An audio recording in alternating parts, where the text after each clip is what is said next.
வெறும் இலவசங்களை கொடுத்து மட்டுமே தமிழ்நாட்டுல ஆட்சி அமைக்கிறத ஒரு வழக்கமாவே வச்சிருக்காங்க. 2006 நடந்த சட்டமன்ற தேர்தல்ல திமுக வின் பண்றதுக்கு ஒரு முக்கியமான காரணம் என்னன்னு தெரியுமா?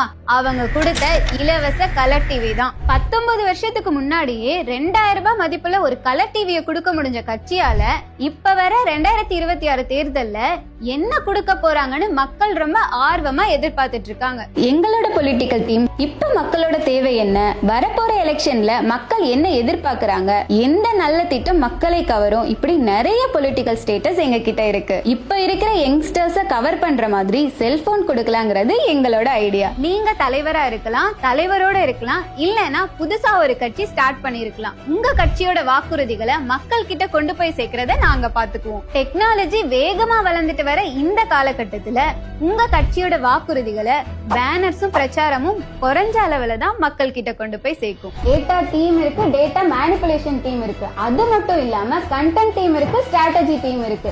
எந்த நியூஸ கண்டென்ட் ஆக்கணும், எதை கண்டென்ட் ஆக்க கூடாது, எந்த நியூஸ் பேனர்ல வரணும், எது பேனர்ல வரக்கூடாது, எந்த நியூஸ வைரல் ஆக்கணும், எந்த நியூஸ இழுத்து மூடணும், இது எல்லாமே ஒரு வகையான கேம். இந்த பொலிட்டிக்கல் ஸ்ட்ராட்டஜியை அனலைஸ் பண்றதுக்கும் இந்த கேமை பிளே பண்றதுக்கும் தான் இந்தியா ஃப்ளூட்ஸ்.